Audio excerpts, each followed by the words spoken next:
When last we saw the dynamic duo, Robin was in for a wax job, and Batman was about to be skeletonized by the Joker's human key duplicator. Sad to say, nothing has changed. Nothing but a shame if you get on the internet and you throw your Jesus around. But everybody's laughing at you, doesn't matter how you do, because Mr. Schmomer only believes in invisible Jesus. A Schmomer, you are a fucking wanker and wanker and wanker. Gus, you're nothing but a Schmomer if you get on the internet and you throw your Jesus around. But everybody's laughing at you, doesn't matter how you do, because Mr. Schmomer only believes in invisible Jesus. A Schmomer, you are a fucking wanker and wanker and wanker. Gus, you're nothing but a Schmomer if you get on the internet and you throw your Jesus around. But everybody's laughing at you, doesn't matter how you do, because Mr. Schmomer only believes in invisible Jesus. Gus Schmomer, you are a fucking wanker and wanker and wanker. Gus, you're nothing but a Schmomer if you get on the internet and you throw your Jesus around. But everybody's laughing at you, doesn't matter how you do, because Mr. Schmomer only believes in invisible Jesus. Gus Schmomer, you are a fucking wanker and wanker and wanker. Gus, you're nothing but a Schmomer if you get on the internet and you throw your Jesus around. But everybody's laughing at you, doesn't matter how you do, because Mr. Schmomer only believes in invisible Jesus. Gus Schmomer, you are a fucking wanker and wanker and wanker. Gus, you're nothing but a Schmomer if you get on the internet and you throw your Jesus around. Gus, you're nothing but a Schmomer, you jump on the internet and throw your Jesus around. Gus, Gus, you're nothing but a Schmomer, you jump on the internet and throw your Jesus around. Gus, you're nothing but a Schmomer, you jump on the internet and throw your Jesus around. Gus, you tell us how to play with our leader. You have been doing so well with your research and your bookstores, and I've been doing well sneaking up on people and killing them. We both have our strengths. What a team. But yeah, like going back to that, you know, we're all important to each other. So, Yeah. you know, but you got your groups, just like religion, you got your people who agree with you, you got your people who disagree with you. And that's the thing that I find weird about us creatures, is that we're able to do that. Oh, yeah. You know, if I sit on your camp and we're around the campfire telling bloody, you know, fucked up stories and, you know, having a good laugh, and you find the other group over there listening, getting so offended that they walk off, and we're sitting there going, oh, who cares? Every strength comes with potential drawbacks, right? Even now, we like to think of ourselves as so much more evolved than our ancestors. In many ways, we are, but Yeah. we still have some of them in us, right? So all this stuff that's going on, you probably, even though you don't follow politics intentionally, I'm sure you've heard people saying crazy stuff on the left following the Trump election, right? Before you start with that, what's your honest opinion about Trump getting in? What I tried to tell people, well, first of all, I'm quite pleased with the fact that I was able to predict him coming in. And even when everyone was saying that he was going to get defeated, I still stood by my original thing, not only that he'd win, but he'd crush Hillary Clinton at the election. And he did. And it just tells me that the things that I am learning to gauge political and social things on are more accurate than they used to be, as opposed to... I've noticed since it's all the hype's come down, we very rarely hear much about it anymore here. Oh, well, what's going on now since the election is that the left keeps doubling down on everything they did wrong before the election. Well, what we're hearing at the moment in Australia is the Russia had involvement of getting Trump in. Yeah, that's right. That's also from the left. So all I keep saying to them, and you know, maybe they did, right? I'm open to this possibility, but what I'll say to them because they talk about it like it's a certainty, like it's a fact, like it's gospel, right? And I say to them, okay, where's your evidence? And they'll say, oh, so-and-so said that the CIA said. I'm like, I want a citation here. This is a very serious accusation. I want to know evidence, not someone said something to someone who said something to someone. I don't care if they work for the CIA. If they're not willing to provide evidence, I'm not going to take an intelligence agency on faith. Right? This is a disaster. Because what we're seeing here is apparently Putin and Trump are like best buddies now. Oh, that's what they say. They get along better, obviously, than him and Hillary would get along. Exactly. Because I'm sick and tired of hearing the left wing saying, because you know how Putin's bombing all these areas and they're killing civilians and stuff like that. Yeah. Me personally, we have become such a gutless society at the moment, is that, you know, look back in World War I and II. Look how many casualties happened then. Yeah. You know, it's a part of war. And when we're seeing Putin getting scrutinised about bombing innocent people. Well, I'm sorry, but if these militias or whatever these ISIS are going to hide behind the people's shields, well, it's got to be done. Yeah. You know, Well, I know I'm going to sound like a hard mongrel when I say this, but you know, why are 2.5 million Muslim men walking into Europe and they can't even fight a bloody army in their own bloody country? And this is the thing, right? Okay, so when it came to Putin invading into Crimea, even before that seemed like no one really seemed that interested when he invaded the country Georgia. But then also when he hit Ukraine, right? Okay, so I'm like, I had arguments, but I knew in particular there was a friend of mine, his wife is Russian, and I had to stop talking to him about this because they were getting so upset with me.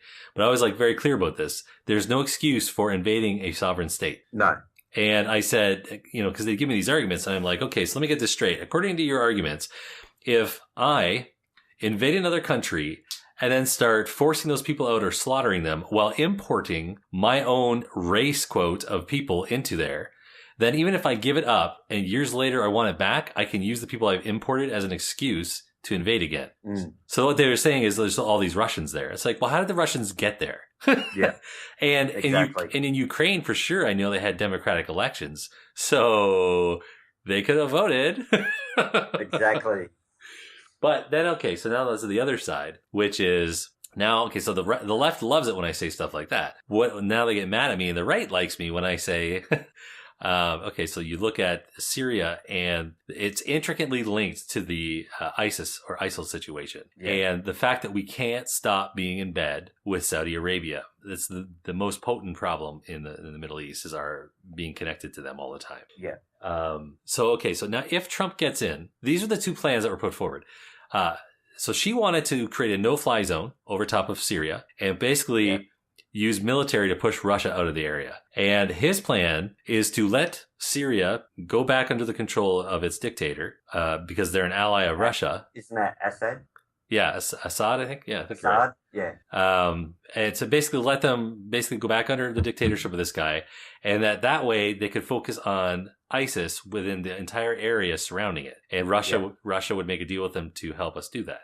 So between these two plans, I'm sorry, I don't think we should go to war with Russia before we've even cleaned up the mess that, you know, I guess Canada and Australia aren't so much to blame, but that the United States anyways created in Iraq. See, that's another thing that pisses me off too, is that, don't get me wrong, I'm glad I've got Canadians and Americans on our side.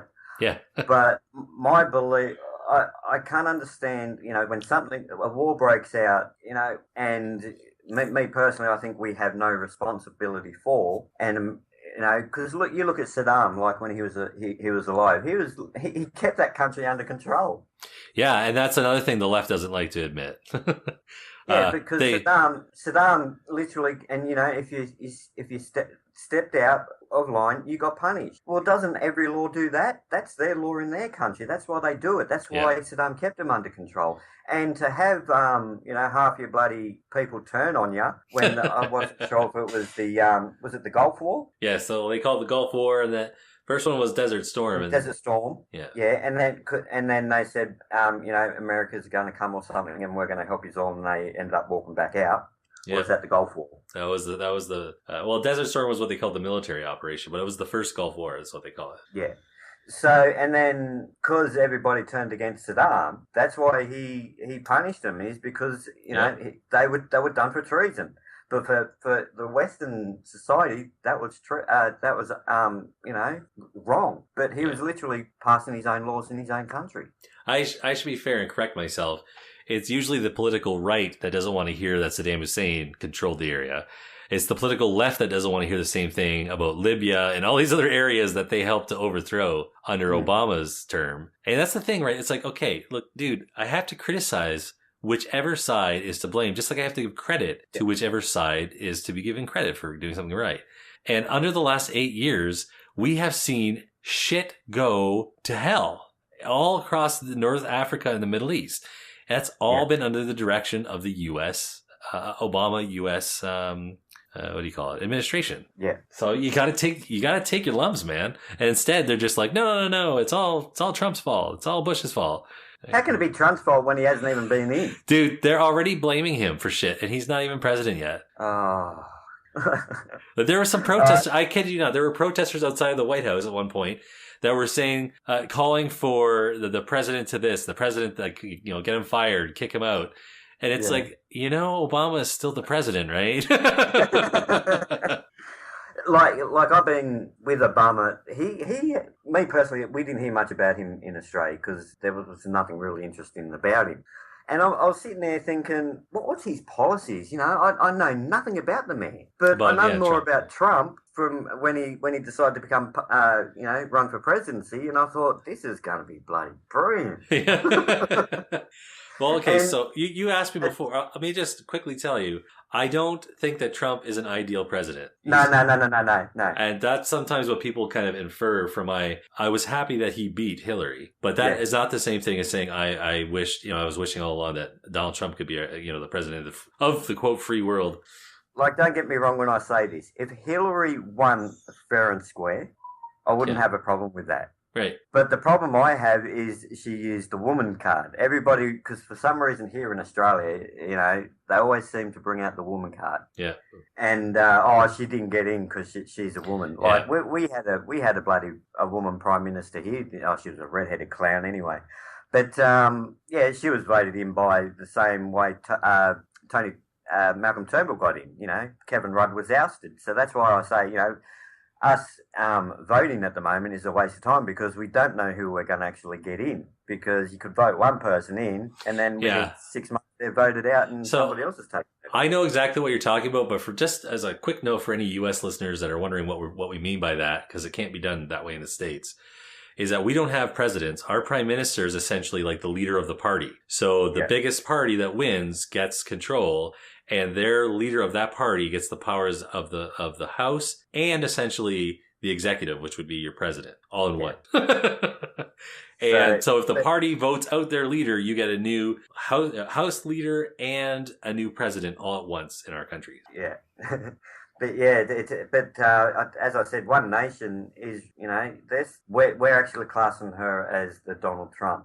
So by the next election, but I tell you what, she's doing a magnificent job. She's out there, talking to people, talking to the everyday Australians, not like Malcolm Turnbull talking to like business people and stuff like, not getting the true reality of the general population. He's only talking about to his hierarchies that he's interested in. Where Pauline Hanson, she's out in the bloody desert talking to bloody farmers, Well, trying to work away. That insult of insults like racist, sexist, misogynist, this stuff, it used to mean something, but it's thrown out all the time now, essentially mostly by the political left, though the right has started kind of responding, unfortunately, with some of the same stuff. That to the point where if someone calls me a racist or something online now, it doesn't even faze me. I couldn't care less. If you go back even 10 years ago, if someone called me a racist in public in any way, I'd be like, whoa, why are you calling me a racist? It would mean something. Now it's just like, well, whatever. Well, it's really weird because in Australia, we've got that card. That comes naturally to us. We're racist. We can't talk against Aboriginals or, we can't say anything, because if we if we start talking bad about Islam, we can actually be fined now $7,500. Really? Holy crap! Yeah, that's the law they're bringing in. If we talk bad or if somebody reports it, we can now be fined. Wow, man, what's happening in our countries?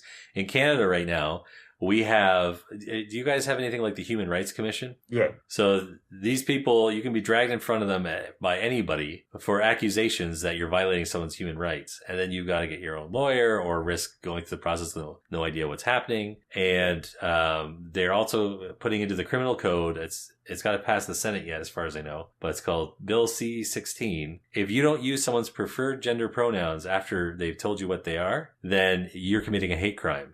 Isn't it funny how they can suddenly make up all these laws? Yep. Because we're hurting people's feelings. It's just a bloody joke. Well, I think to myself, let's say I lived in a place and I was the only white dude in the entire country. I was the only white dude. Yeah. And let's say even some people treated me like shit because they thought I was they didn't like white people. And so I had some hardships in life.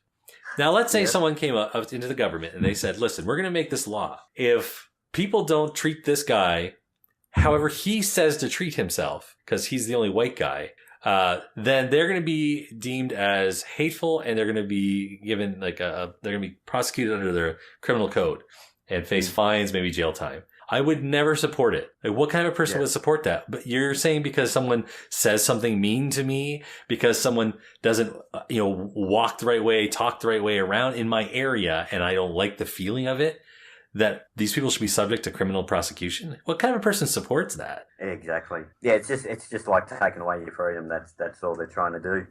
It's called authoritarianism, and this is what I mean. Like, over here, anyways, the political left it's had too much power, and it doesn't even. It's funny because a lot of people on the left don't even realize how much power they've accumulated socially.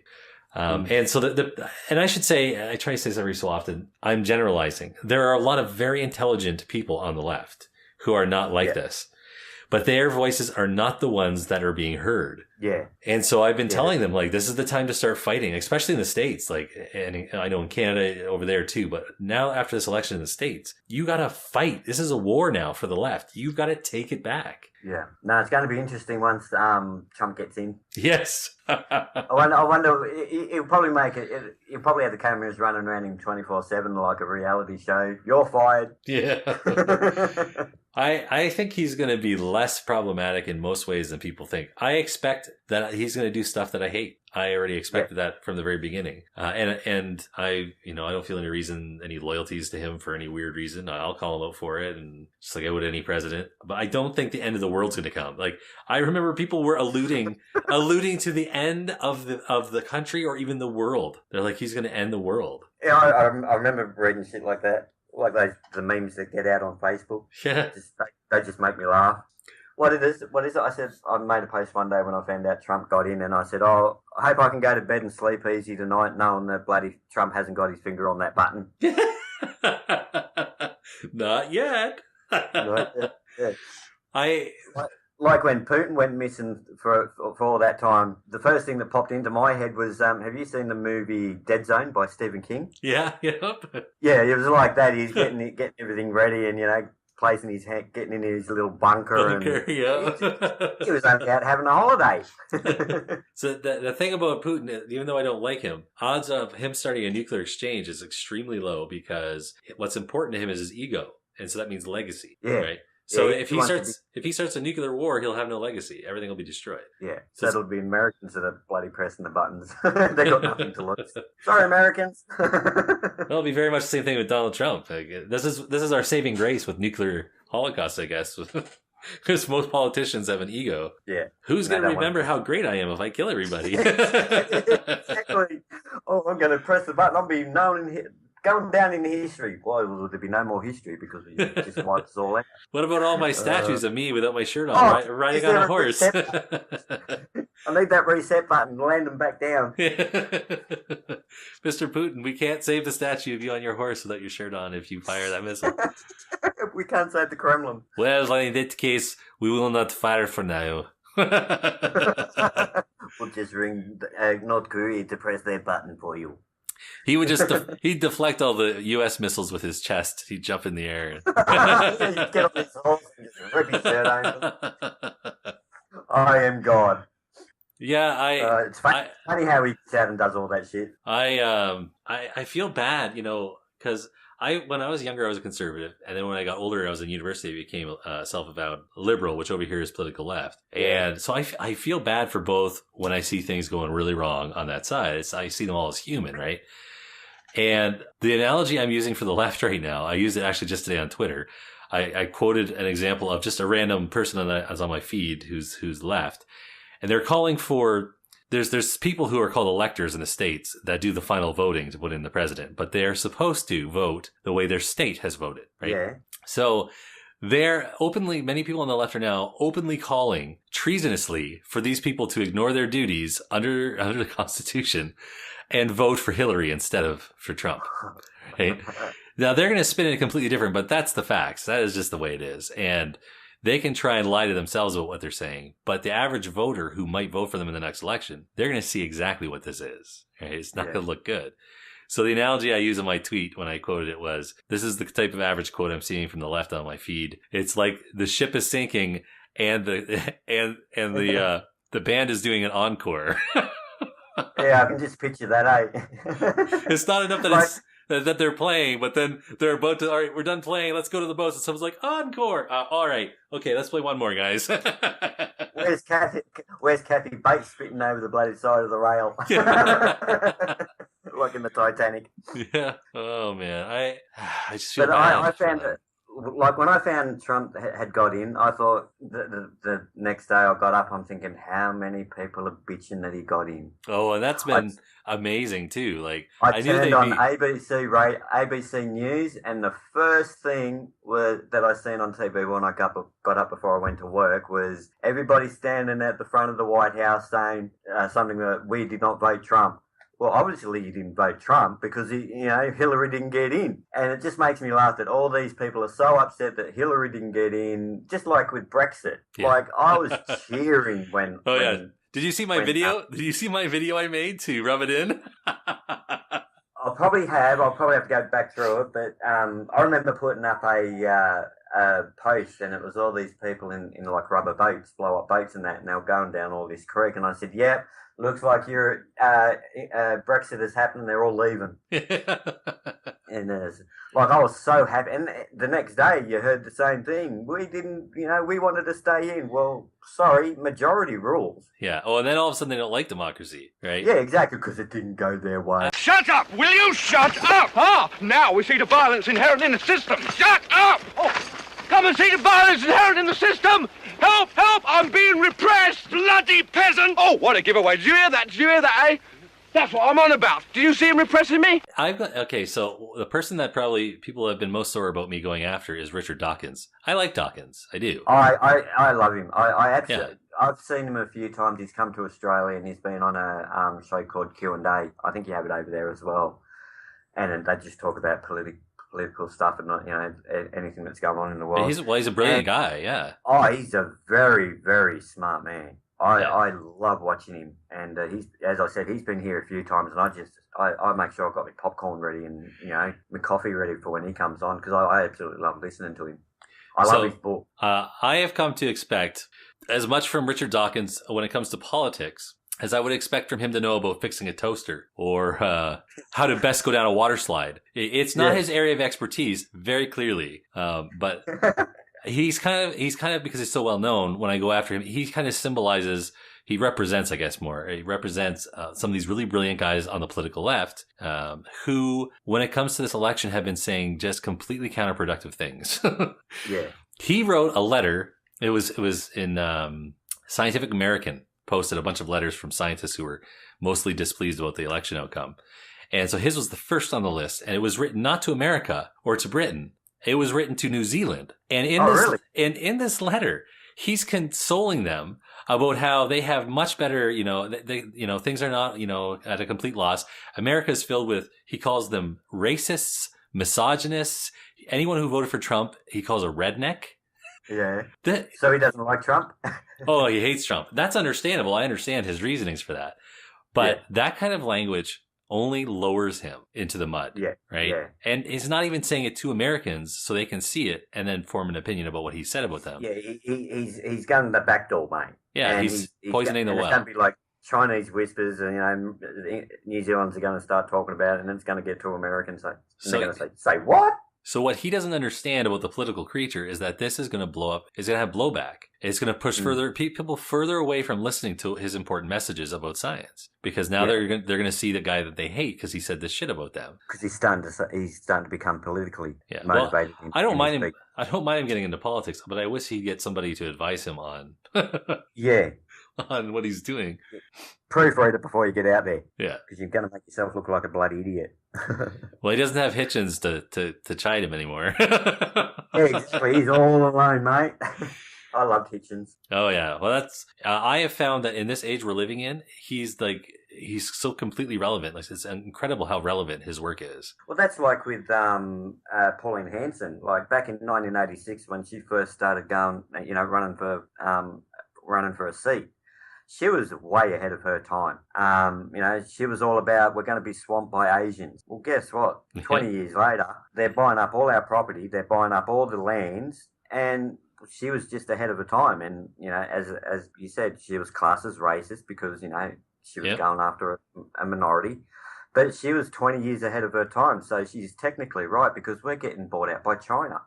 Well, yeah, and that's exactly what happens. At the time, Christopher Hitchens was warning us that the term Islamophobe was being introduced to conflate racism with not wanting Islamic religion that basically is antithetical to everything democratic and liberty oriented. So if you speak against that and say you don't want it to enter into your country and start becoming a voting base, then you're a racist. Then you're a racist, right? Even though it's an ideology you're opposed to. Yeah, that's the thing that makes me laugh is, they're calling themselves we're racist towards a faith. Like, that just makes me laugh. Because they don't call themselves, because the thing is, with being an Arab or an Asian or, and all that other one around the Asians area, they call themselves Muslim. They don't call themselves Asians or Arabs anymore because they've associated themselves as just being Muslim. Yeah. Yeah, it's a cultural effect. It's true. But I mean, in the end, even if you're going to take one side or the other, at least be informed about it and don't allow people to just make you afraid to challenge the narrative. Like on the left, there are people who do speak out against this stuff, but they tend to be, again, the minority. Okay, so this is basically what we're talking about. Your country, my country, the United States, England. In the West, what's happening is the left has been so powerful and no one's been allowed to speak out against their plans. We're going to bring in, Muslim immigrants. Mm-hmm. And we're just going to flood them in, and you're not allowed to say anything bad. Oh, and by the way, it's perfectly fine if refugees don't get taken in by Muslim countries, like, at all.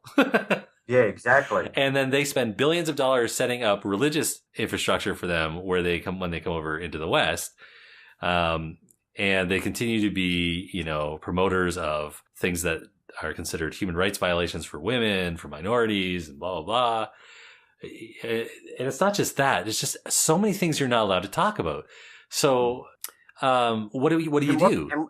What do you do when gives them the right to tell us what we can and what we can say? Right. Like I have never had someone in my personal life or even on my online exchanges, I've never had anyone say to me, listen, I'm transsexual or I'm gay. And what you've said really just hurt my feelings. It very much hurt my feelings. Never had anyone say that to me. You know why? Because most people who are gay or most people in general they don't really get their feelings hurt that easily. No. Like I've got a gay brother and a gay sister and a gay niece. So it does run in the family. But, because to me, growing up with that, it has never, ever been a choice that they made. I'm sorry, you're born like it. Well, this is one of the things the left has done that's really positive, is it's fought for gay rights. Well, at least they're doing one thing right then. Because, watching my brother when he was growing up, he wasn't your average boy that went out playing soccer or football or cricket or anything like that. He loved to sit down and read. Or I remember one time he was about 3 years old, and they reckon that's about the time you sort of, start exploring, you get your sexual orientation. Yeah. He's about 3. And I remember he used to sit down there and put blocks in his hair and pretend they were curls. So you could see it, and he liked playing with dolls and stuff like that. So you could see it. I could see it at a very, very early age. Yeah. So that's why it really annoys the shit out of me is when people say that know nothing about gay people, is that they always say it's a choice that they make. But it's never, ever a choice that they make. It's interesting because over here, one of the things that I'm trying to get people on the political left to think about is how many more gay people felt that they could vote for Trump this election.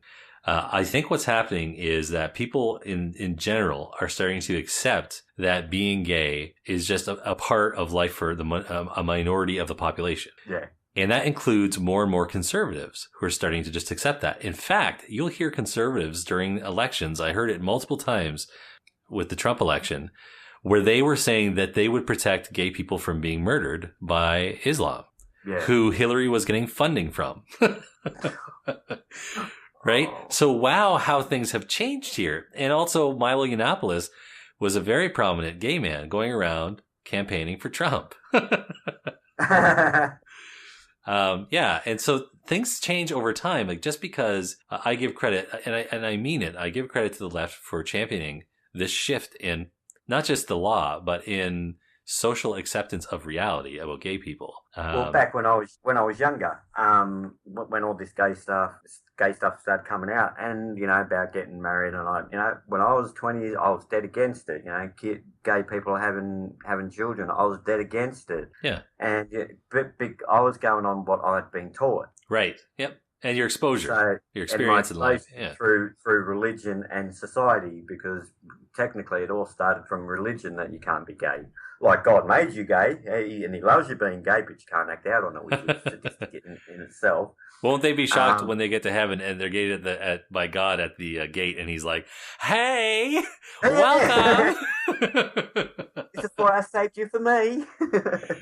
Thanks for coming, everybody. I have a party planned. It's the best. Oh, gee, thank God I'm going to heaven. No, only kidding. No, but yeah, and it's good to see, because my brother Alan was the first gay person to ever get married in Australia. Oh, wow. Yeah, and they got married, but they were going through Parliament, and on the Monday, after he got married on the Saturday, Monday, they quashed it. They said, no, we're not going through with it. So they technically said, yeah, you can get married. So he's got married. But then they turned around and said, we're not pulling out. Not going to recognize it. Yeah. So this poor bastard's got a marriage certificate that's bloody useless. But I'm sorry, but in my eyes, you can't be a fucking Indian giver. You said it was all right, so you can't take it back. That's just like God saying, you can eat all the fruits of the garden, but you can't eat the tree in the middle of the garden. Sorry, God, but that tree's in that fucking garden, mate. You just contradicted yourself, dude. And for Adam to follow God's law would have been a good thing. Well, sorry, God, Adam wouldn't have known what good was because he hadn't eaten from the fucking tree, mate.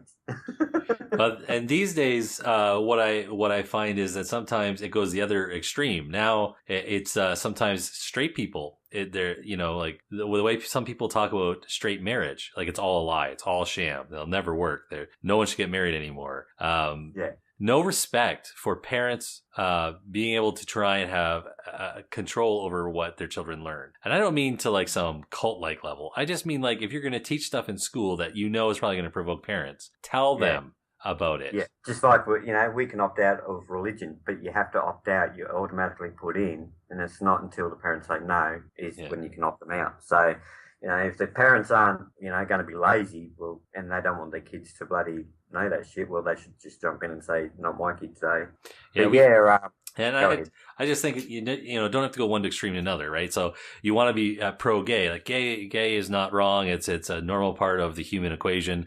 Perfect. That's great. There's no need to go overboard that direction and go, but what's really messed up? Marriage. It's fake. Gay, straight people, they're disgusting or whatever. These negative attitudes I hear sometimes. It's just like, really? Like, why? Why do we have to start this war all over again? Well, I'm all right, mate. I've never got married. I've never had kids, and I'm laughing now. Well, I got it right. You're the wiser man. As my uncle said to me one day, he goes, Simon, why should you be bloody happy, mate? That's right. What do you mean? He goes, why should you be happy? Fucking get married like the rest of us and be miserable. I said, because I remember when I was a kid, we were living in Alice Springs, and I remember one day my dad beating the shit out of my mum. Oh, wow. And I remember that to that very day, I remember saying to myself, because when you get told, actually, I made this decision, I was never going to get married because, I hated what I seen. And when I was taken off my mum and put into my auntie's care, and you always get told every day, you're just like your bloody father. Yeah, well, I knew what my bloody father was like. And I tell you what, I'm nothing like him. But when you get told that every day, you tend to believe it. Well, it must be true. So that's when I made the decision never to have kids and never to get married. Yeah. But the way I look at it, these days it's sort of like, thank God I didn't get married, and thank God I didn't bring children into the world, because I don't have to put up with all the shit that other people have to put up with. Well, I mean, and it's a big risk, right? Especially the way the legal system's set up. I know from experience. But at the same time, when I see my friends get married, I have not allowed myself to become so jaded by my own personal experiences that I go, well, that's never going to work out. Those guys are stupid. Like, I'll joke about it, obviously, but it's different when you mean it. Like, when you're really like, well, they're fucking idiots for getting married. It'll never be good, right? How do you know? Yeah. I hate to break it to you. Some marriages are great. Yeah. I mean, Yeah, they're the one and few and far between, though. yeah. But some They're the people, ones that actually waited for like 5 years before they got engaged, and not the ones that got married a week ago. I think that a lot of marriages fall into an area where they are, I wouldn't say great. I'd say they're good, right? There's a lot of like lulls. There's some low spots and there's some high spots. But overall, these people, because of their DNA of who we are, they're happier being married their lives together. Now, divorce rates have gone up and stuff like that, but that doesn't mean that you should just look at anyone who gets married as stupid. That's all I'm saying. People who look at me probably think I'm stupid for not getting married. So, well, I will say that I think. Sorry. I was just going to say, I do give credit to people who make an informed decision not to get married and make alternate plans for themselves, having looked around at the landscape.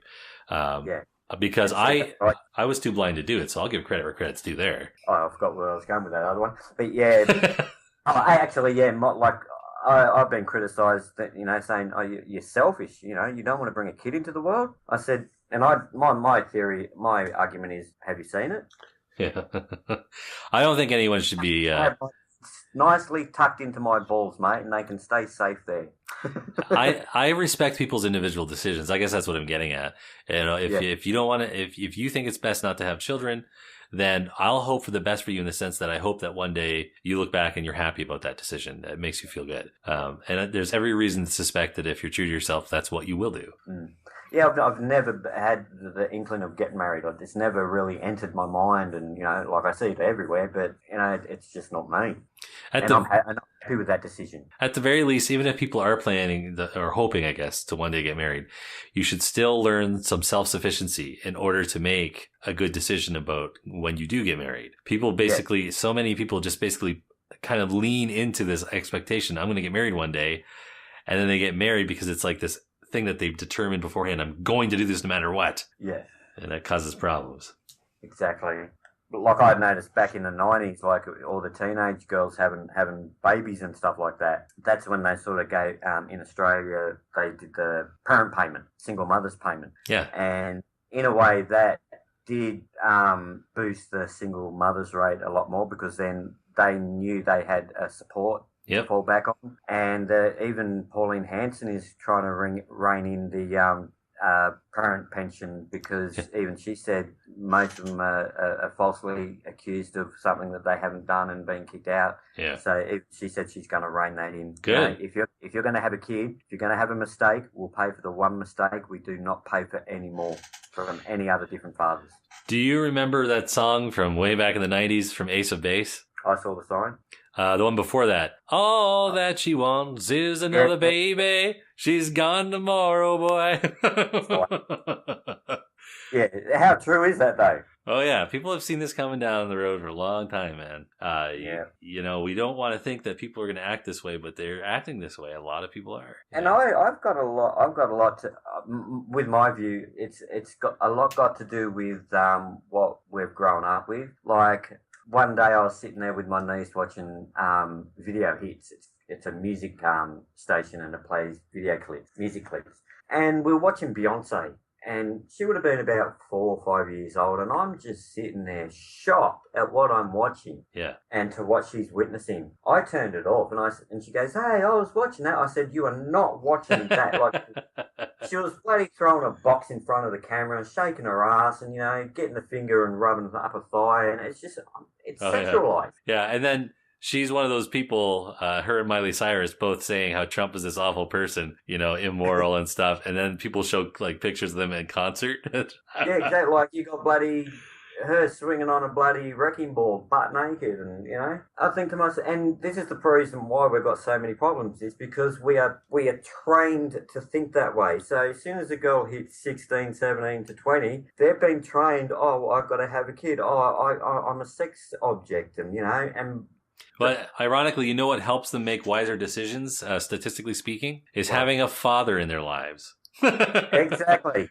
Like you hear every father, if a bloke ever lays a hand on you, I'd kill him. Yeah. That's a father that do care, that's been kicked out of the children's lives.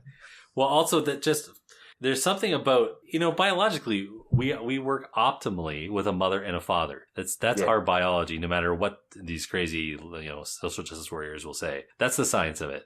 And so I completely agree when the left says if a mother has to raise her child alone, they shouldn't be treated worse for it. They should get the help they need. I agree completely. But at the same time, we also should not go to the opposite extreme and say we don't need fathers. Fathers are also important. Because I had an argument with one of my friends one day, and she goes, a mother has more influence on a child than a father does. And that just got my hackles up. Hey, I lost it, but I said, what are you talking about? I said, a father has the same amount of influence on a child's life as a mother does. Because you got, say if the father has a daughter first, the daughter grows up and, he's her little princess, and she's doted on him. He's her hero, and as the girl grows up and she starts changing, she more moves to the mother. But with the boys, they're more prone to their mothers when they're young, and when they hit about 7 and that is when they start turning towards more their dad, because their body's changing, they're getting more testosterone, and things are changing, and they're more roughhousing. Because boys love to roughhouse, but they can't roughhouse with their mother because they'll end up hurting them. Right. Yep. They don't have a father to rein them in and say, listen, you're getting a bit tough there, mate. Come on, pull the reins in. So I remember roughhousing when I was a kid, having fun with my uncle and roughhousing and stuff like that. Yeah, absolutely. And it taught us how the boundaries of what is acceptable to what's not. Don't you ever say that again about your fathers, because they are not cowards. You think I'm brave because I carry a gun? Well, your fathers are much braver because they carry responsibility.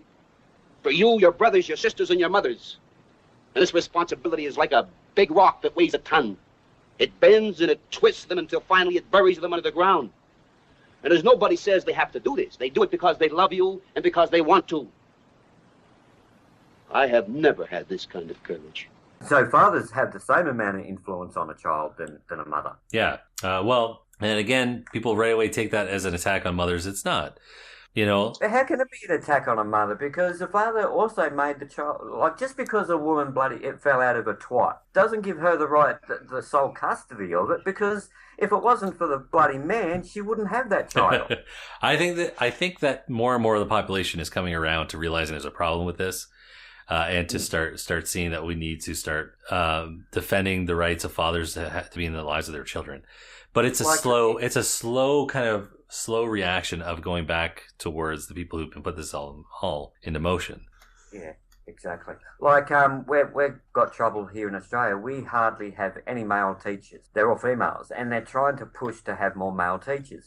But the reason why male teachers are going away from teaching is because of the risk that they have with children. Yep. Don't get me wrong, it's good that protection's out there, but it has gone too far now. Well, look at what happens, the discrepancy. Someone says a male teacher did something to a student, they lose their lives, their lives are over, essentially. Yeah. A woman is convicted of sleeping with her students. She barely sees prison time, sometimes not even. And I'm glad you brought that up, because I remember I think it was in Tennessee, these two couples actually raped a 15-year-old boy. And they got charged, and the man got 27 years, while the wife only got 5 years. Yeah, unbelievable. And they said, why did the husband get 27 years and the wife only get 25? And the female judge turned around and said the reason why she got a lesser sentence is because she can't penetrate. Wow. And I thought, that's got nothing to do with what happened. She raped him, regardless of gender. And I'm sorry, even if she can't penetrate, she can insert. Yeah. So that was my theory of what, And women feminism is screaming about equality. They only want equality when it suits them. Yep. And that's the way I see it. Yeah, I think what's going on now is a natural adjustment from the population, where it's just like the left has become so they've lost a sense of purpose. They have all the power, but they've lost a sense of purpose. And now the population's gone, look, you're invading our lives. We want to have jobs. We want to have healthcare. We want to take care of our kids. We can't do any of this shit with you guys anymore. You're going too far. So they voted for the other people. That's what's happening. Well, people talk, people get sick of hearing, being pushed Like, don't get me wrong, there are good people out there that make good decisions. Yeah. But depending on the circumstances. But there are people out there that need to bloody pull their heads in. Like, you hear a child expert that's done psychology and stuff like that. And they're an expert at child raising. No, you're fucking not. You just read it out of a bloody book. To be an expert at something, you'd have to go through it yourself. Now, that's an expert. So when you hear these people that have no children, saying, oh, you should be doing this and you should be doing that. Well, until you have kids, that's when I'll start listening to you. No, they can have insight just as long as they're not bossy about it, right? Like, yeah. Preaching. As long as they're not preaching about it. But most of them, like what we see on TV, like mornings are more designed for women watching because the men are at work and, stuff like that. Oh, sorry. I'm sorry for being sexist, women. But that's what's on TV in the morning. And all you ever hear is, one day I woke up and turned the TV on to a woman turn around and saying, don't have one boyfriend, have about 10. Then you can make your pick. And I thought, you imagine if a bloke had done that? He'd be bloody slaughtered. Yeah, and these double standards, and again, I'm not an extremist. Some ways men and women are different from each other, right? So I know that not everything's going to be equal in every way all through life, right? I get that. But when it comes to the law, and to all the regulations the government puts in place, you can't just keep, shutting guys down and blocking guys out throughout society, and saying equality. So you don't have a chance here because equality, you don't have a chance here. You're going to suffer for it. And then all of a sudden, when equality would have benefit for men, you go, oh, well, it doesn't matter. We're not going to do that. Exactly. So it's like cherry picking. Right. And it doesn't just hurt the guys. And this is what's happening is if it just hurt men, they'd probably get away with it for a long longer. Actually, I've noticed on Facebook a lot of women get in an uproar now. Yeah, because their husbands, their boyfriends, their fathers, their sons, their brothers are suffering. Hang on, my brother or my father's getting attacked here because he's a man. Hang on, no, this. But even though if they were brought up right, they know that how to respect people in the first place.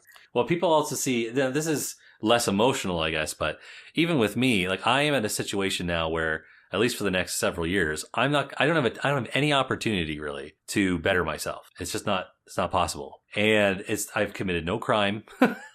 Yeah. And it has been a completely sexist decision to do this to me. And so I'm only bringing that up to point out that my entire family would have been able to possibly benefit from tertiary benefits if I was able to do better financially with my career and stuff like that. And all of this now is an uphill battle. And so everyone around me will at least, even if they don't suffer from it financially, they'll at least not benefit from it, which in turn could cause them to do better and other people around them could benefit. Are we striving for an upward mobility in society, or are we all looking to slowly sift to the bottom? Exactly. Like in Australia, that they want to have women's only car park and women's pink train carriages. Yeah. And we've got a bloke called Mark Latham. He used to be in politics, and he made a scathing attack about that, saying, just because you got a pink carriage, it's not going to stop a man from walking in there, and you're the only one in there, and attacking you. It's just because it's pink. He's not going to go, oh, sorry, I better not do that because, it's pink, I better walk away. He's going to do it anyway, regardless, if he's a bad man. Bad people will, yeah. Oh, it's a sign. Oh, my goodness. I better not be an evil person. Yeah, oh, shit, it's pink. I hate pink. So, it's driving me. And this hairdresser, barber shop I think it was in Melbourne, is getting taken to court because he refuses to cut women's hair. Well, what is a barber? Right. A men's saloon. Yep. Where men get their haircuts and stuff like that. It's not a hairdresser. But if a man decided to go into, a doctor, what is that doctor that takes care of just women? Gynecologist. Yeah, went into a gynecologist like, I demand that you give me the same. Take my penis out. That's right. I want to see if I've got penis cancer. And of course, clearly when he's like, I can't help you the same way I can help a woman, sues the doctor. That's how stupid some of this stuff is. Exactly. Like I noticed there was a phase where I think back in the 90s where Americans were just suing the shit out of each other for stupid little shit. There's still examples of that, but I think it used to be worse. Like I heard, I'm not sure where it was, but this old lady, she came home and she went into the kitchen, and here's this bloody robber with a broken leg in the middle of the kitchen. He went through the skylight. He actually sued her for damages, and he won. I heard about that. Yeah, they mentioned that in a movie, don't they? Liar, Liar. Yeah. They actually mentioned that story. That's how far that story circulated. true event. And she got sued, and he won, and he had to pay her like $50,000. I'm thinking that's just like, really? Where's the protection for the innocent? He was the one that was doing the wrong. He was the one that bloody broke his stick in somebody else's house. I mean, I don't generally say that people should be, if you're found. It's found against. Let's say you decide to charge. This person's sexist. I'm going to bring this into court. If they find against you, I don't think they should always do this. But there are some cases where clearly the judge should look at you and go, and by the way, this was a waste of the court's time by any reasonable measure. And so I'm going to levy a penalty here against you. Yeah. That's an important part of making sure the frivolous shit doesn't end up in court every day. But, if we just want to take care of everyone's feelings. Well, speaking of evidence, we had a bloke going through court who was charged for murder for pushing his girlfriend off a balcony, a skyrise balcony, and fell to her death. And automatically he was accused. Everybody thought, yeah, you're a low-life scum. You just pushed your girlfriend off the balcony. And we heard nothing of it after that. And only recently that we found out he was found innocent because of one thing. He had a recording which actually proved his innocence. And the lawyer said, if we didn't have that recording, he'd be in jail by now, because it automatically he was guilty, because he's a man, he's stronger, and he's pushed the girl. But guilty until proven innocent. Yeah, so he had that recording to prove that she was a psycho, eh? And they let him off. We had a case here in Canada. There's a guy that worked for the CBC, which is like your ABC. And for any Americans listening, that's our state-run networks. Kind of like the BBC, but I know in Canada anyways, it's entirely tax-funded. Yeah. So Soviet Union as that sounds, that's what we do.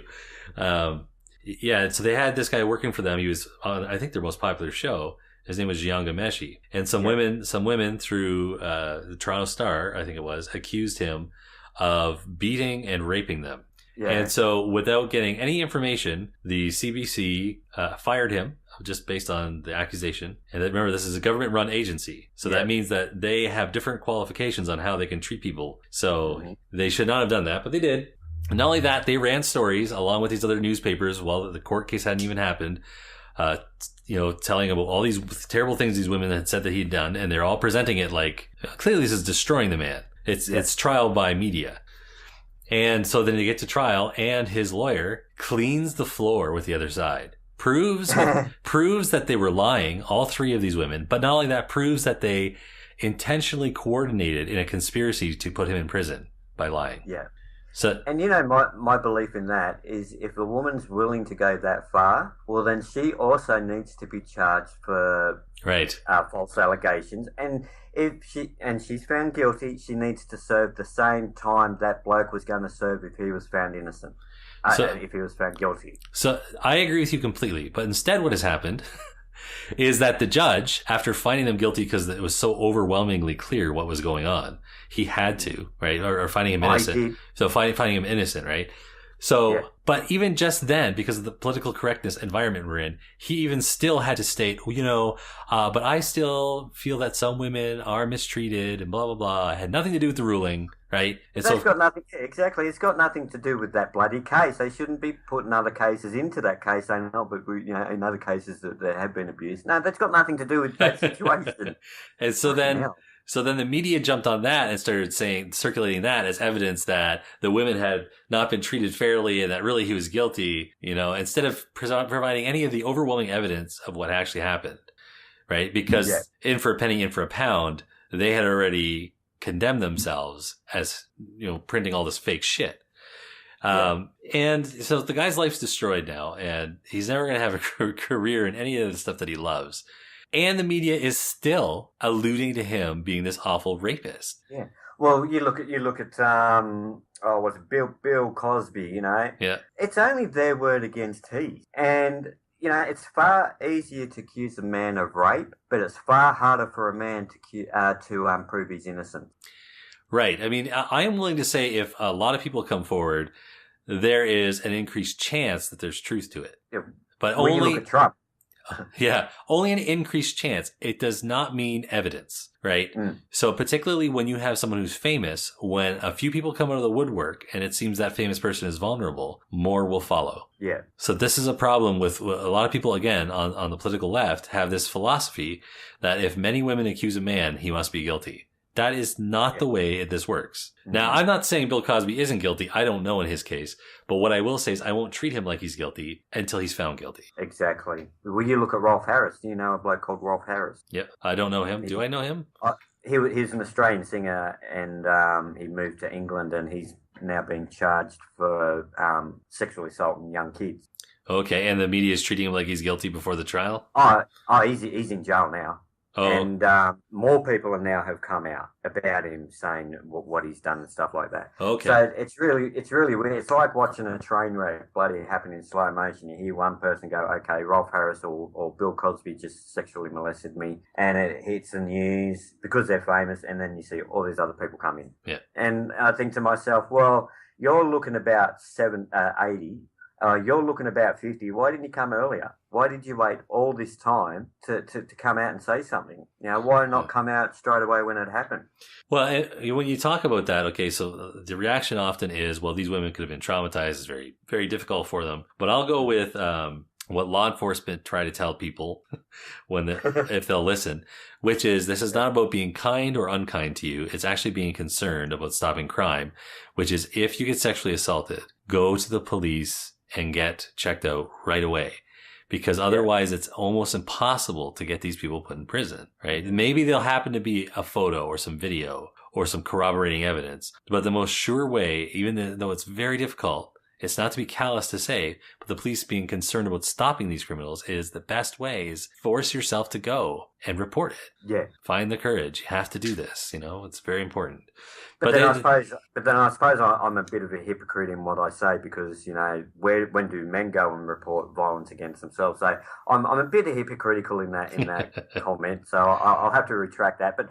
But it's just really funny how, all these, but in a way, men never speak up anyway. So it's only women that. Yeah. But the difference is that men, we know we're doing it to ourselves. Like when people years later are like, well, I was, I've known people that were like, when I was, 8 years old or 10 years old, this dude molested me and I didn't say anything. But the man never. Also done myself. Well, I was gonna say I've never, but when this has happened, I've never had the man go, and I don't know why they don't arrest him just on me saying this, right?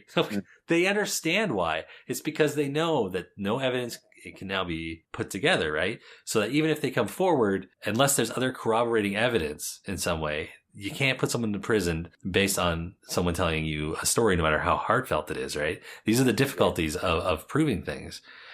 So it's not about being callous. It's actually the whole topic for everyone tends to be very emotional, very upsetting. Well, we've got a system here where, say, if you're physically abused and stuff like that, you have 7 years to report that. So, say if you go on the 5th year and go, oh fuck, I better report that. Like to me, that's a bit long to be reporting. So, if you were truly worried about your well-being, you'd report it, as soon as you could, but not after 7 years. That's just to me is a bit too long.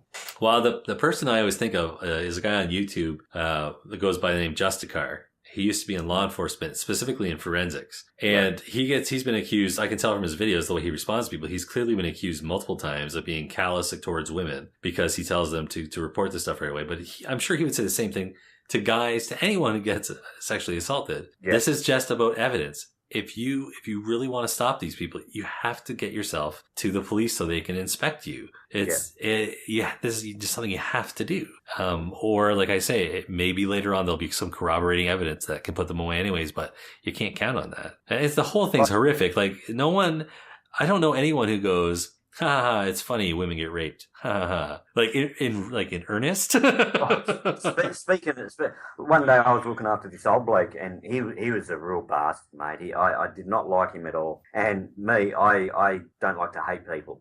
And but he was a real prick. We were putting him into bed, and he's looked up one of the female nurses and turns around and goes, "You know what? All you women deserve to be raped." I nearly bloody hit him, mate. I'd nearly put him on his ass. And I looked at him, I said, "I can't believe you just said that." And he goes, "What? They all deserve to be raped." I said, "Mate, lucky you're old because I'd have you on your ass by now." So yeah, it was a real shock to hear a bloke, for that to even come out of a bloke's mouth. Yikes. So yeah, it was sort of like, what the fuck? Did you just say what I heard you said? Yeah. So and you've seen the shock on the face. This is why we have prisons, is that some of these people do exist, right? Yeah, it's a real eye opener for me when he said that. And there was another bloke, because it's good that there's systems out there to protect women. Yes. Like, they also need to be protected in the workplace, sort of like, your nursing and your schools and stuff like that. Because, even men, like I've been hit a few times at work, being put on my ass by old blokes, not seeing a swing coming and stuff like that. Yep. And one day I got a massive uppercut by this bloke, and there used to be a rule where you had a 3-second reaction time. So if you reacted within 3 seconds, you weren't going to get in trouble because it was a reaction time. You didn't have instinct. time to think. Yeah. Yeah, instinct. But then they took that out because people were actually abusing that.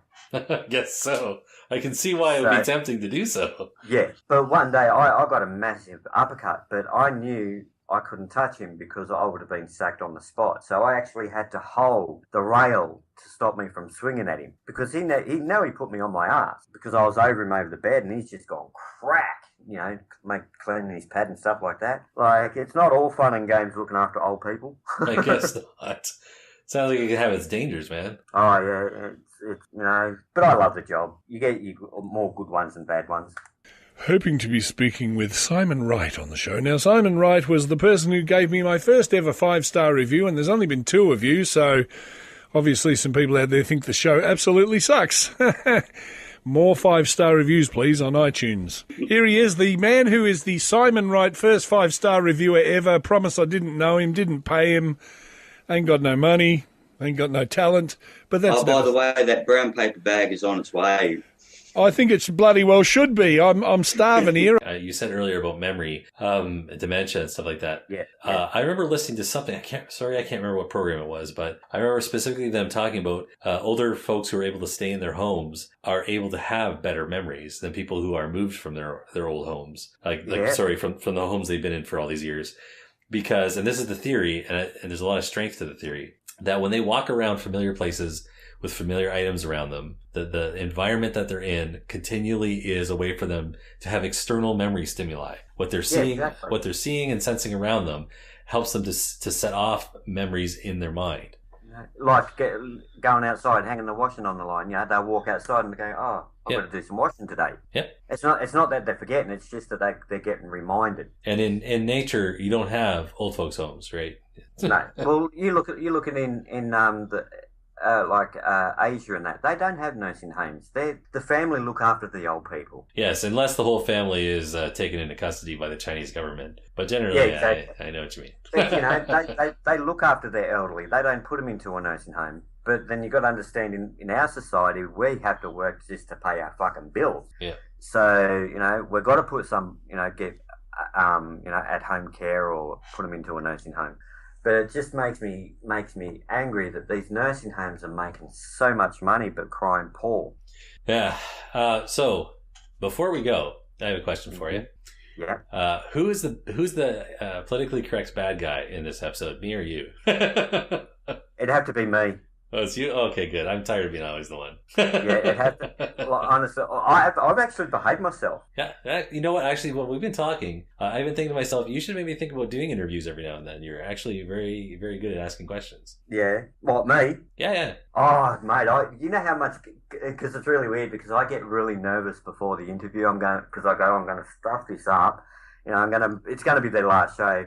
But, it's good that this is unscripted, unplanned, because you can get to hear the real concerns or, about each other's, thoughts and stuff like that, or views. Yeah. But I'd have to say, mate, I really, if people listen to my show, they'll probably say, is that the same person? Because I'm like... I like to behave myself. I like to respect other shows. I still swear and stuff like that, but I don't like to, say Merry Christmas. I should have asked for your permission before I asked that, because I know people get offended these days. What's the word? I was triggered, Simon. You triggered. But yeah, I'm the politically incorrect one. So, well, mate, it's been a blast talking to you, hey? I Because I know you tried to get me a few times, and I think the last time you tried to get me, I was travelling up to Nimbin for holidays as well. how dare you go on vacation? I know. It's called bloody holidays. It's real funny because you hear, oh, we're going on vacation. And it's sort of like, it's a bloody holiday. Like, vacation is where you take it like public holiday. Yeah, that's right. So it's amazing how words mean different things. Like, the thing that really makes me laugh to this very day is how Americans call their bottoms fannies. Yep. And in Australia, a fanny in Australia is a woman's vagina. Yeah, that's right. Same with in England. So Yep. when you hear a bloke turn around and say, oh, he's sitting on his fanny, I'm thinking, you bloody what? You got a bloody cock. It's cock, mate. Or even a song. I remember that movie, The Spy Who Shagged Me. They had they had to change the name in some places in England because it was considered a cuss word. Well, yeah, exactly. Even in that movie, The Castle, it's an Australian movie about a bloke's house getting sold from under him because the government acquired it to build an airport, and he took him to court. And they actually had to change our complete language for the Americans because when they first showed it in American cinemas, they didn't know what we were talking about. So they actually had to change the whole dialect of that movie. So the first the first version was Baza. The second version was, for the American audience, was Simon. Yeah, exactly. So, yeah, because I noticed because I've had a few foreigners come and start working where I'm working, and I remember one girl, and we don't realise how much slang we talk. And I'll be sitting with a person, and I said, "Oh, look at those bloody people over there having a good gas bag," and she's looked at me and she goes, "Gas bag?" I said, "Oh yeah, having a yak." And and when I said having a yak, she's visualising the animal yak. Yeah. And she's looking at me really weird, and it's sort of like, "Oh, that's right, I'm talking too much slang." They're having a conversation. Oh, but it's quite surprising of how quick they can actually pick up our slang once they get used to it. Yep. So yeah, it's a real eye because at the moment we got our tests from the kids and how well they are doing it at school, and apparently Australian kids are so way down on their English that the people who move to Australia from other countries are kicking our asses. Now, the reason why I say they're kicking our asses is because Australia has their own unique language. Yeah. We don't speak English like the other countries do. We have our own language. And because we're getting judged on, the normal English that, Americans speak and the British speak, they're not taking into consideration the way we talk. Right. And our language, and we use words, and some of the words we use you wouldn't even understand. You're talking about dialect as opposed to language, right? You guys, dialect. Yeah. That, and I remember. Okay, so in Canada, we're supposedly a bilingual nation. I won't even get into that, but it's French and English. And they would, when they were teaching us French all these years in public school, it was like proper French from France, and like people in France don't even speak it that way anymore. It's so proper. And so people in Quebec, who are the French people who live in our country, didn't speak anything like this. I understand what you were freaking saying. A totally different dialect, man. Totally different. So it really makes me laugh that, us Aussies are so poor with English that we don't even speak English anymore. We speak Australian, mate. Australian. That's right. Just like the Mexicans don't speak Spanish, they speak Mexican now. Yeah, exactly. We've all got to change everything because, speaking Aussie anymore, no, we speak Australia. Hey, you think at some point it'll be possible that we can get you, me, maybe my co-host here, and then Adam Kochi and Robert Darby to get together? That'll be a blast. I'll be that. We'll call it the No Americans Podcaster Session. the minority take on the majority Aussies. That's right. We could. That'd be awesome, mate. That'd be really, really good having the three of us. It would be a lot of fun, man. Because I love Adam Kochi. I love his podcast because the thing I love about him is he's so original in his work. He really is. Yeah, there's nothing like his work out there. I've told him that I really love it when he used to do those things where he would have these little moments when he'd suddenly be like in a mental ward. Yeah, exactly. But he absolutely cracks me up. His work is it's so original, and the best thing I love about him, all his shows are completely different to each other. You really don't know what you're getting with Adam, and he does it so well. He does, he has me in stitches. Like I love his character Gerald. I wish he'd fucking bring Gerald out a lot more, because Gerald sounds really cool. And we'll see if we can get Robert to do his show again too. I'm sure you love the fact that he doesn't like to edit his thing. He likes to do it all live, essentially. Exactly. So like with me, I don't like to write down. I like to just press record, and whatever comes out comes out. And I reckon they're the best ones, because I find if you overthink it, you can ruin it. Well, to me, I like both. It's just a matter of how. Like, there are some podcasts I tried listening to when they script, even when they're jokes and they're laughing I can tell they're reading their laughter times off of the page. It's like, you know what? Exactly. Don't. Sorry, that was the last time. Don't pretend. If you're gonna script, that's fine, but don't pretend this isn't scripted. Okay, if you're gonna like have an exchange, like it's supposed to be spontaneous, don't script that. Yeah, exactly. Like there are a few things where I'm starting to talk away on my mic, and next thing I'd say something so unprepared, like it just slipped in as I was saying it. And I did a Christmas episode, and old bloody Santa's in the shower having a shower, and he's rubbing his genitals, and he ends up getting a stiff, and that just slipped out, and you could actually hear me have a laugh because even I found that funny, and I actually kept that in because it even got me. And as I said, I listen to I've been doing podcasting for about over 3 years now. I haven't done it as much at the moment because, with Spreaker and going through all the operations, but I want to do an episode called A Year in Review with Bazza and Spasto George and all that. Have all my characters, sort of like a Christmas year in review. And but I do want to get back into podcasting. Good, awesome, yeah, man. And use all my characters and stuff, because as we know, Baz is the host now. He won't give that up now. But speaking of different characters, did you hear the edit that I made of Robert Darby's characters? Is that when he was on your show and you did that little intro? Yeah, I put a song together. I took different sections of his song for the chorus. And I like the bit where what you did was when you put the dragging the body part in. When Mate, I absolutely love that. He's dragging the bodies down the hall and he's whistling. We will not be slaves. We will not be slaves.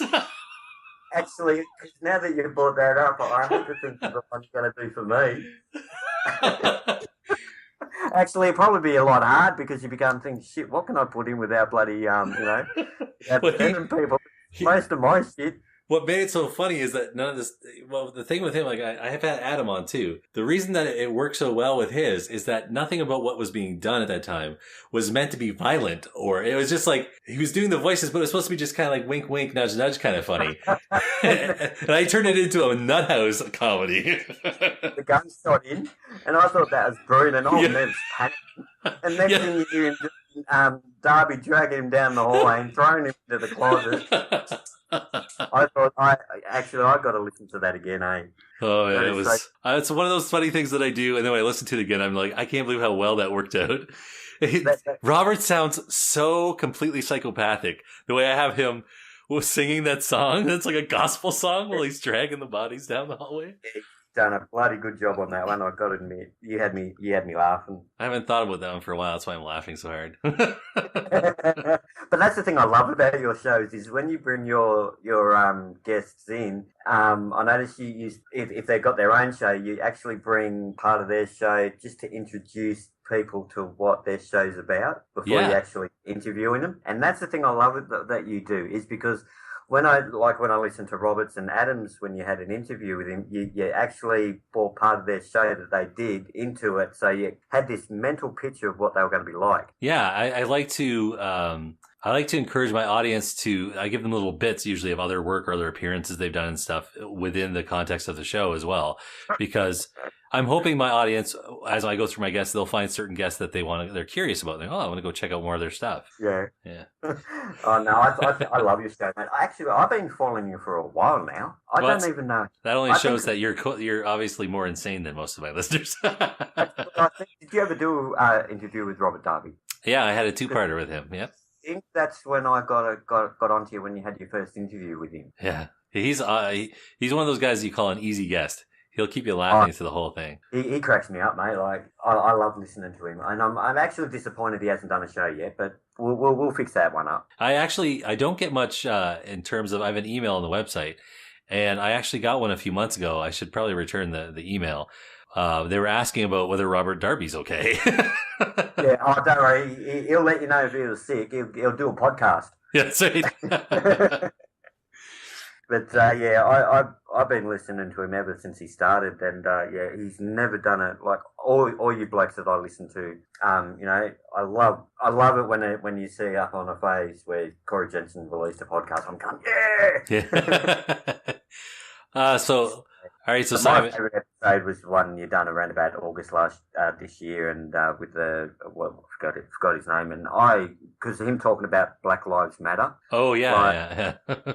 Like every life matters. I've got a saying, and the only thing that pisses me off with Black Lives Matter is technically they're not black; they're just browner than us. The only thing that is black on a black person is their hair. Well, and the dirty little secret too is so many of the people who push that organization and their movement are white people. Oh, really? Oh, yeah. Oh, yeah. So, yeah, and old Baz is getting fun up there, getting on Facebook saying, yeah, my white cock matters too. So, yeah, that's Bazza for. I love Bazza. I'm gonna turn this into a 2-part episode. So no worries, man. Because it's been going on 3 hours. It's pretty close to 3. But listen, before we wrap it up, I'm gonna do 2 things that I sometimes forget. But first of all, I'm gonna say thanks for being on the show. Thanks for having me, mate. It's been you tried to get me a couple of times, but I'm finally glad I got on. As long as we get you eventually, that's all that matters. I was actually thinking that you were going to think, oh, he doesn't want me. He doesn't want to be on my show. Trust me, mate. I wanted to come on. We had a guest on not too long ago. It took us 4 tries, I think it was, to get him on. 4th one, it worked. So the second thing, though, Simon, is do you want to tell people where they can find your podcast and your stuff?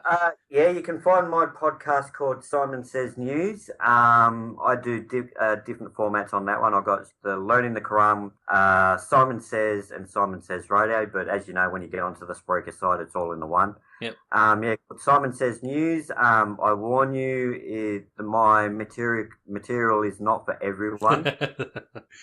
I've only got a select few audience that know my humour and have a good laugh, like Corey Jensen, Cynthia Hill, Adam Cosey, and all the ones that love me, which I prefer to have. I prefer to have those you guys and strangers coming on and wondering who. I prefer strangers. I prefer more listeners. I encourage, I encourage people to go and check it out at least and see if it's to their liking. Definitely, absolutely. I mean, unless for some reason if I have snowflakes listening to my show, which I doubt, but if you're a really sensitive listener, then don't bother. But I remember doing an episode called God's Punishment for Our Sins. And even when I listened, I'll have to put it back on because, Spreaker's reduced my file size. It's talking about priests being pedophiles. And my view is that God has these people employed to do this horrific shit in his house. Yeah. So I made this, the God's punishing us through his priests and stuff like. And even when I listen to it, I go, "Oh God, I can't believe I said that." I cringe, and because of the content I use. But I do every time I put that bit on. I always say I don't like to beat around the bush. I like to say how it is, and I'm only trying to say fact of what is happening in Catholic churches and that. Yeah. Dan found one of Gary's fingers in our backyard. Oh my God. He thinks you and Gary were having an affair, and I found out and killed him. So Dan assumes you killed Gary. That's sexist. Yes, that's the big problem here, honey. Dan's devaluing the important contribution women make. I see the problem, sweetheart. It's just a little offensive. We all agree he's a terrible misogynist. He's also a crooked cop who's blackmailing me to murder someone. So I don't know where to focus my anger. So, but yeah, even Santa's Darkest Secret that I did last year. Oh, yeah. Even I cringed at that one. Brazza, you're the arsehole, mate. You're going to make me look bad. Poor old bloody kids getting done by Santa. But yeah, I like to use shock comedy, shock people going, I can't believe that came out of his mouth. Because even I say that sometimes. Yeah, but if you weren't if I didn't, listening to you, if I didn't have good reason to believe you're a good person, I wouldn't endorse your show. But so obviously, I understand the difference between humor and someone who's a real, psycho. I get quite surprised of how people I made a comment on Facebook one day saying, "Why is toilet paper halal?" And I said, "What are these people wiping their asses and eating it?" A Muslim man came on who I actually am on PlayStation friends with him, and it's not until he asked for a real names request that I found out he was a Muslim. Oh, mate, he got on me and he started firing at me, eh? And all I turned around, he said, "You have no right to say that about Islam and stuff like that." And I said, "Mate, when it's affecting my country and you're coming into my country and forcing me to pay this tax, I have all rights to voice my opinions. That's what democracy does." Yeah. And that's what we got here in Australia. And if you don't like it, then you can unfriend me. Dude. And to this very day, we're friends. Dude, until you put that up, I had never considered that. But guess what? I'm a truck driver. And so I am what you call an unwilling but definite connoisseur of public bathrooms.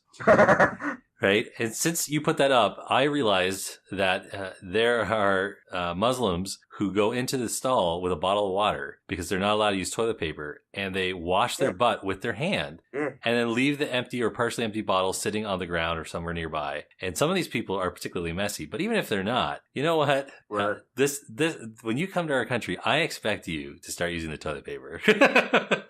Well, it's more hygienic. Yes.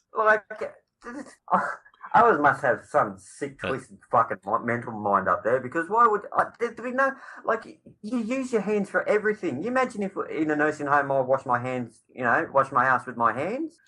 Imagine how many sick people I'd be bloody getting infected. I gotta tell you, man, you wouldn't believe nobody wants to talk about that issue. And nobody. And they want to bring those sort of toilets into Australia. Oh, where they squirt the water up your butt? Yeah. Nothing. Personally, I don't have a problem. If your hand's not touching your butt and you're using a bloody sprinkler to bloody clean your ass, that's fine. I think don't use your bloody hand. But it was Crocodile Dundee that said it's for cleaning your boots, isn't it? Yeah. Oh, that's right, because he yells out the window. Yeah, it's cleaning your butt. Because he's supposed to clean your boots at first. Yeah. That's a good movie. I forgot about that movie. Yeah. That's a knife. That's a knife. Actually, we've got a little mini-series coming up about called Hogan, and it's a mini-series about Paul Hogan's life, how he managed to start a little mini TV series called The Hogs. Oh, okay. And how he formed that show, and how he managed to get into the movie The Crocodile Dundee, which made him famous. Oh yeah. Oh mate, I can't get over how big that movie was back in those days. And I was only 86. I was 12 years old, 11 years old. Yeah. So, and even when I was a kid, I loved that movie. The moment I remember the most when I watched it as a kid was when he goes to get up and punches that guy really fast and then pretends like he didn't do anything. Oh, that's right, yeah. And or where he grabs that lady, where he's at the bar, a saloon or whatever you call him. Yeah. And he walks up to her and he thought it was a woman, and the other blokes warned him, "It's a man. No, it's not a man. It's a man." So he walks up and puts his hand between his legs, and this is a bloke. And everybody started laughing. And when he was meeting somebody important, she actually looked like a bloke. That real drag looking. No offense to the drags, because I reckon they look awesome when they get dressed up. Anyway, good on him. Yeah. And she had that real deep voice, and he's looked at her, and he's put his hand between her legs, and she goes, "Oh!" And the lady turns around and goes, "Oh, that's how they greet women in Australia." And she goes, "I'm going to have to visit Australia more often." So yeah, I love the Australian movies. If you can ever get a hand on Last Cab to Darwin, get it out, mate, because it is a ripper of a movie. It's about euthanasia. Oh, okay. About committing suicide. Oh, wow. Wanting help of suicide. He had terminal cancer and he was dying within months, and he wanted to get an injection to help him die with dignity. Mate, it is a beautiful movie, and it really gets you thinking, because I remember before I started working in a nursing home, I was dead against euthanasia, dead against it. But until I started working in a nursing home and seeing all these bloody people suffering and stuff like that, I went, I think, I think it's natural for people to be opposed to it at first in life because we're designed to have an inner struggle to live. Yeah. But only when we see something or are exposed to something that shows that, that reality, everyone dies, and how would you not like to die? Because it could happen to you, This is, it's very... See, I've been desensitized to death. I know, because working in a nursing home, you become used to it. And that's why I hate watching movies now, when you see dead bodies in movies. Yeah. You're going, no, they're not dead, they don't look right. A dead person looks unique. Yeah. Like, there have been some movies that are going, oh, yeah, they've come close. All you need is baby powder thrown over their face and they look fine. With a bit of blue colour. What I love is the dramatic death scenes in almost all movies. You never see them shaking around or vomiting or screaming out in horrible pain, right? Yeah, exactly. Oh, did you say Saw movies? Did I see the Saw movies? Oh, maybe I misheard you. Because even in those movies, I hate those movies. I'm just talking about in most movies, like most movies that they have the dramatic death scene. So they say their final dramatic lines, and then they don't. The best piss take dramatic death scene I've ever seen was what's that bloke that stars in Zoolander? Oh yeah, I always forget his name. Where he's in that movie Tropic Thunder, and he's doing the scene out of Platoon, and he's getting shot. Yeah. I reckon that makes me laugh every time I see that. Is that where his arms get chopped off in the slow mo? Every time I see that shot, I piss myself laughing. My favorite in that movie is when the director goes and steps on a landmine and gets blown up, and he's got bits land on them, and he thinks it's fake, so he's like tasting the bits. I'm going to have to watch that movie again because that's so funny. Especially when he's pretending he's dying, he's lost his leg, and he starts crying. And it's a good movie. It's got the immortal line that's come from it on the internet meme. You went full retard. Never go full retard. Especially George would be happy with that one. Go full retard, mate. It's amazing to me because so many people who would say, "Oh my God, that's such a hateful term. It's ableist against people who are mentally disabled." But these same people love watching Robert Downey Jr. movies. It's like, do you know it's the same actor that said the line, right? Exactly. Like, or you see, what's that movie? It's where a boy was taken off his father, and oh god, it's one favourite actor. It's gone on me. And they're going through court, and the bloke the mother ended up winning custody, but she changed her mind and ended up the bloke going custody for the child, like full on custody. I forgot where I was going with that one because I was just trying to. It's not Mrs. Doubtfire, is it? Hello. Simple those lines. I was absolutely devastated when I found out bloody Robin Williams had died. Oh yeah. Because that's one of my favourite movies of his is Mrs. Doubtfire. Yeah, he was just a really nice person too. Like I even bought I loved him in Mork and Mindy, so I bought them on DVD. Yeah. And did you know they did not write one script for him in that show? Really? All you see on that show, he ad-libbed. Well, they probably gave him an idea of where they were going, and then he made up everything along the way. Yeah, he was really good in what he did. Yeah, it's weird. Every now and then I see a good stand-up comic who doesn't have depression. Yeah. You can spot him right away. Yeah, well, have you ever heard of a comedian called Jim Jeffries? Yes. Mate, he is so funny, eh? And I noticed when he does his stand-up, he's drunk when he does these shows. Yep. And he actually offended one bloke, and the bloke got on stage and punched him out for it. And now he uses it. Oh, you remember that show I did, and the bloke got offended, and he punched me in the face for it? Good, he made me famous. Well, I think Jim Jeffries, isn't he the one that did the bit on the gun control in the States that went really famous? Yeah. Did you see that a brain? Did you see his follow-up to that when he talks about it on another stand-up? He goes, "Okay, so of all the things I can be talking about." And he goes, and he's talking about how like lawyers being trained would see this in class and university and stuff. They'd see his bit about gun control, right? And he goes, "So I'm really flattered, but I gotta tell you, this is a really bad accent I'm doing. But I really gotta tell you, When I come clean, I may have made a little bit of it up. Like the statistics.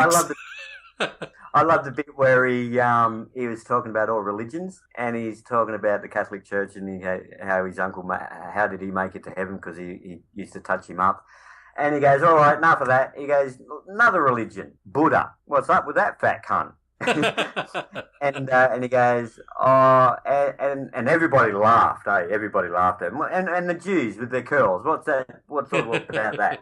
And everybody's laughing. But as soon as he said Muslims, not one single person laughed. And he goes, you feel that? Can you feel that? One fucking word, and you all bloody went up, tightened up like assholes because you're not going to speak out. And he goes, you're sitting there going, I hope you don't fuck this up, Australia, man.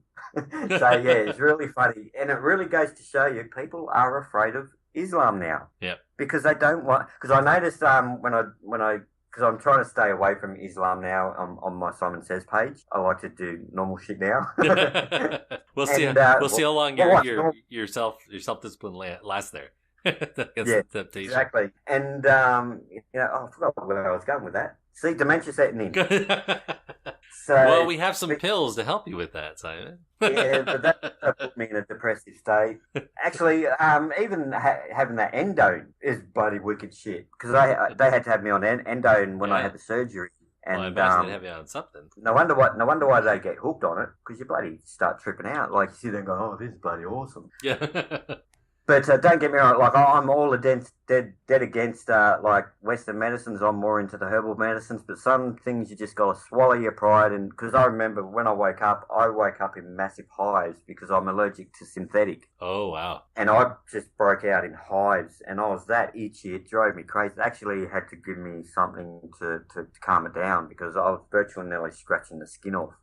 Because I was that allergic to it. So that's why I can never have the flu shot, because I don't believe it. Because with me, I'd rather catch the Mother Nature's flu, not man-made flu. I prefer the true program.